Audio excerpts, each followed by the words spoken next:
آفاق چونک تو تبھی گیا تھا جب اس نے شام کے پس منظر میں ملیحہ اور وجدان کو ایک دوسرے میں کھوئے ہوئے دیکھا تھا، مگر اس نے خود کو کسی بھی طرح قیاس آرائی سے محفوظ رکھا۔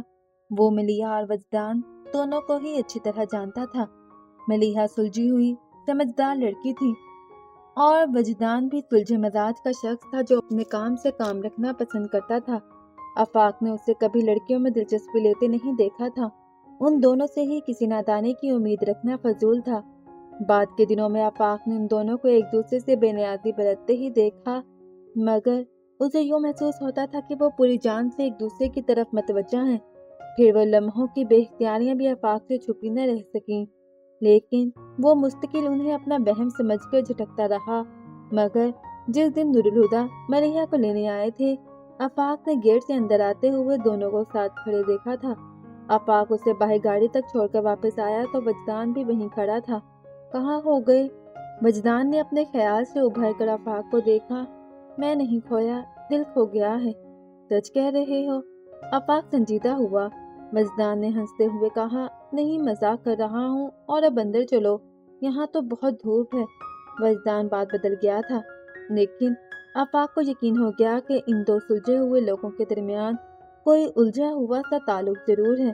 وہ وجدان سے اس بارے میں کھل کر بات کرنا چاہتا تھا، مگر اس روز موقع نہیں مل سکا اور اگلے دن آفاق اور سمیرہ ہنی مون کے لیے شمالی علاقہ جا چلے گئے۔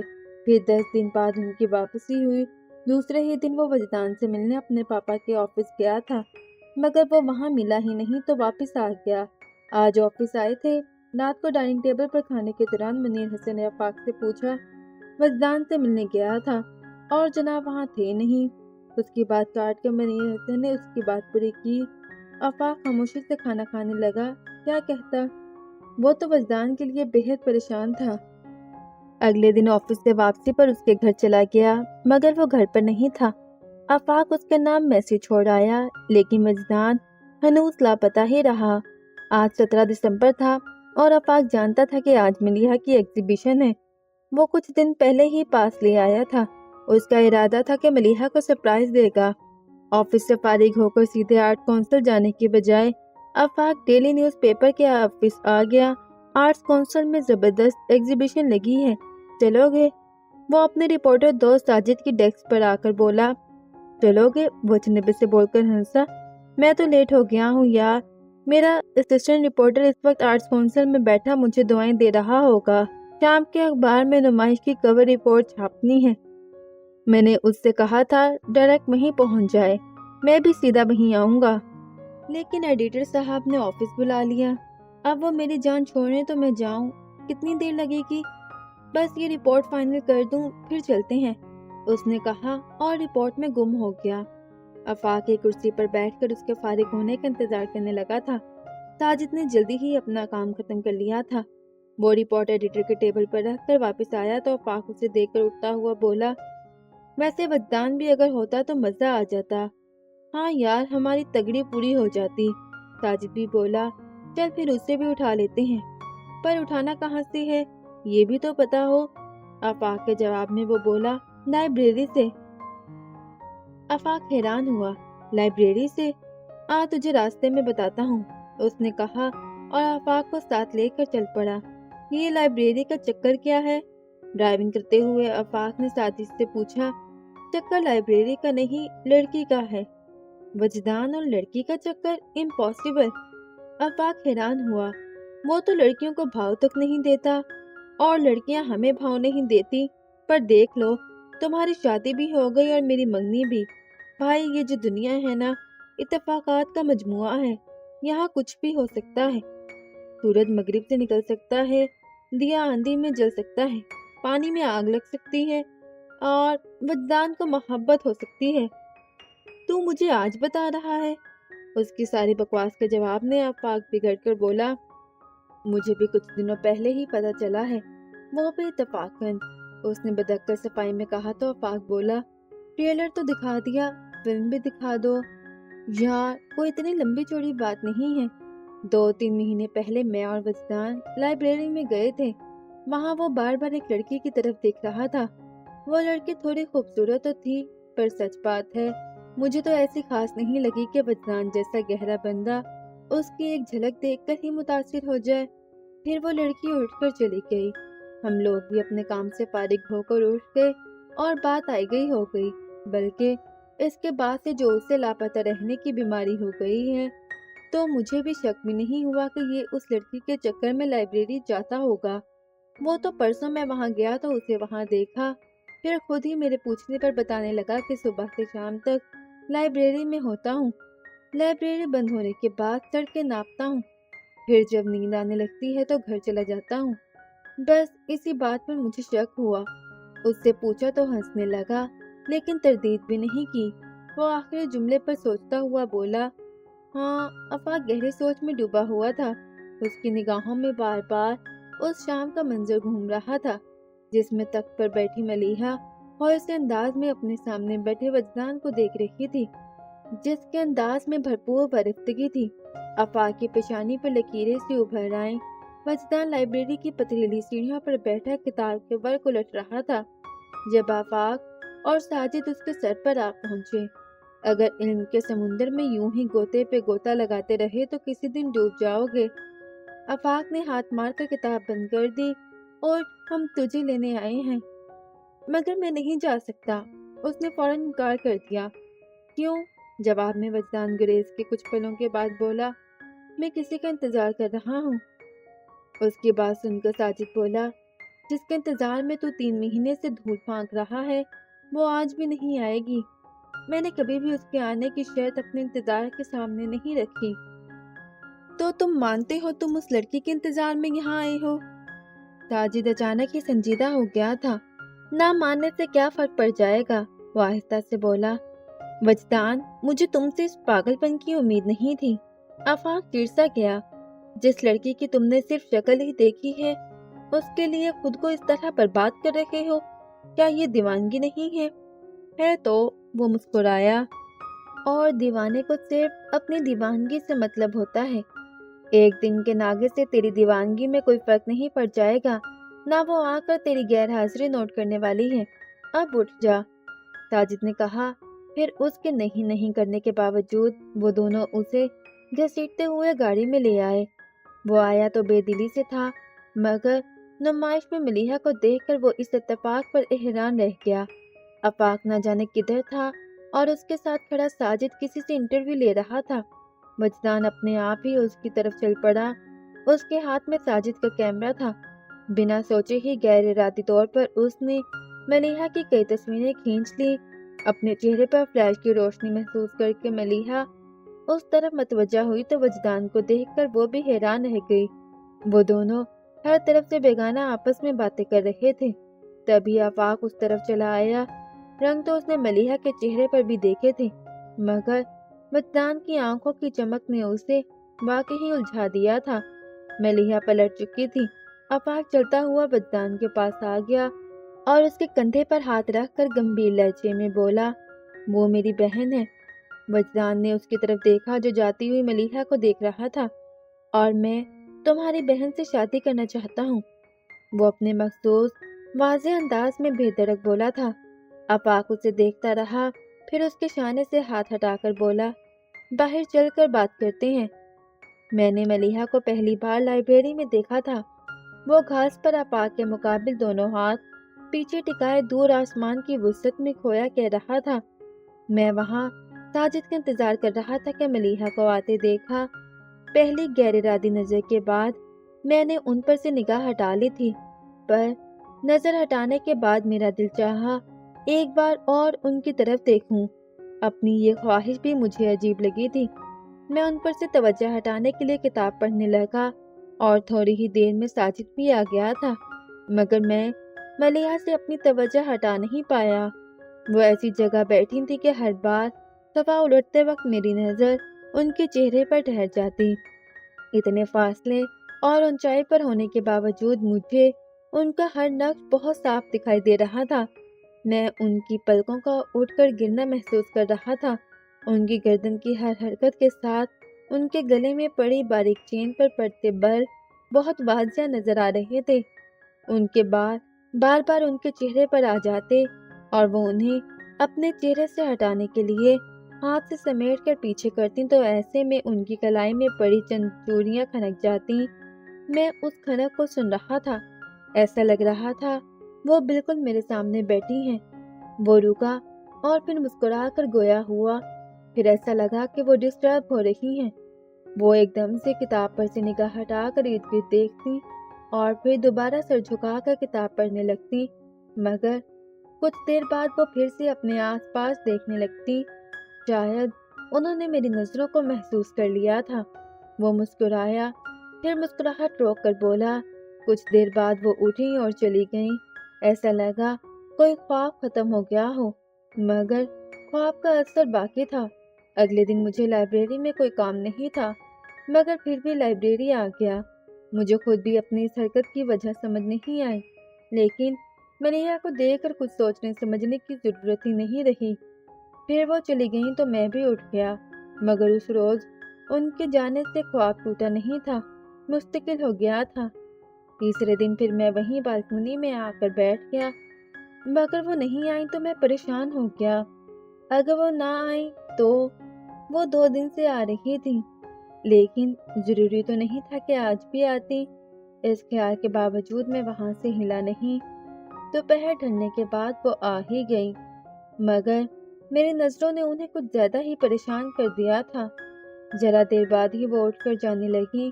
انتظار کے ان چند گھنٹوں نے مجھے سمجھا دیا تھا کہ اب میں ان کے بغیر جی نہیں سکتا۔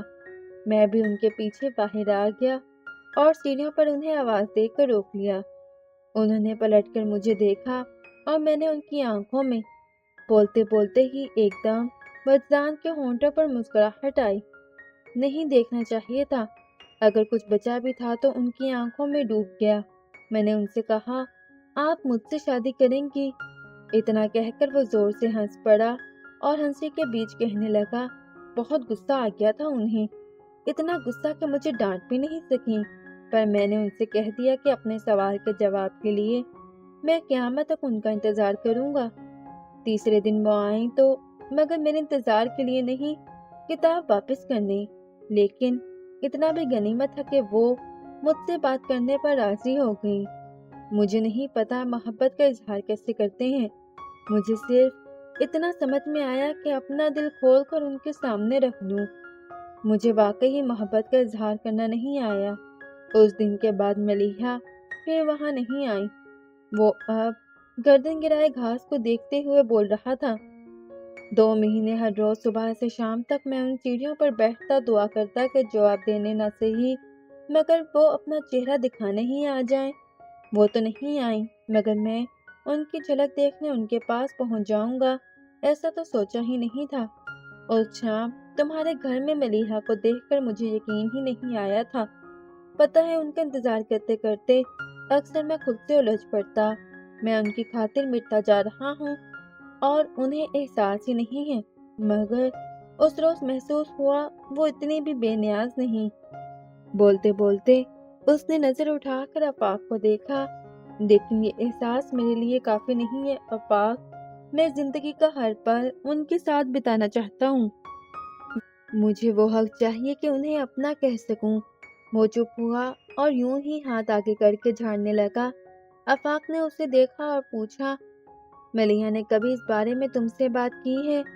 ایک بار ان کی آنکھوں میں اپنا عکس تو دیکھا تھا، لیکن ان کی زبان سے اب تک وہ الفاظ نہیں نکلے جو میں سننا چاہتا ہوں۔ وہ رکا، پھر سنجیدگی سے بتانے لگا، کل انہوں نے مجھے لائبریری بلایا ہے۔ تم ملیحہ کے ساتھ سیریس ہونا؟ وجدان نے نظر اٹھا کر آفاق کو دیکھا۔ نہیں، تمہیں مجھ پر اعتبار نہیں؟ بات اعتبار کی نہیں ہے وجدان، آفاق اس پر سے نظر ہٹاتا آہستہ سے بولا، ملیحہ بہت سادہ سی لڑکی ہے، مصلحتوں اور سمجھوتوں کو نہیں جانتی، جانتی ہے تو صرف اتنا کہ پیار کرنا ہے تو کرنا ہے، وہ بھی پوری ایمانداری کے ساتھ، کہیں کوئی احساس بچا کر نہیں رکھتی، پاگل ہے، اتنا بھی نہیں سمجھتی کہ گہری محبت کے زخم بھی گہرے ہوتے ہیں، مگر حساس بھی ہے، خراش لگ جائے تو تڑپ اٹھتی ہے، کہیں زخم لگ گیا تو جھیلنا مشکل ہے، خیال رکھنا وجدان، اس سے کبھی چوٹ نہ لگے، آئی پرومس، خود پر جھیلوں گا، لیکن ملیحہ کو تکلیف نہیں پہنچنے دوں گا، اس نے پورے دل سے وعدہ کیا۔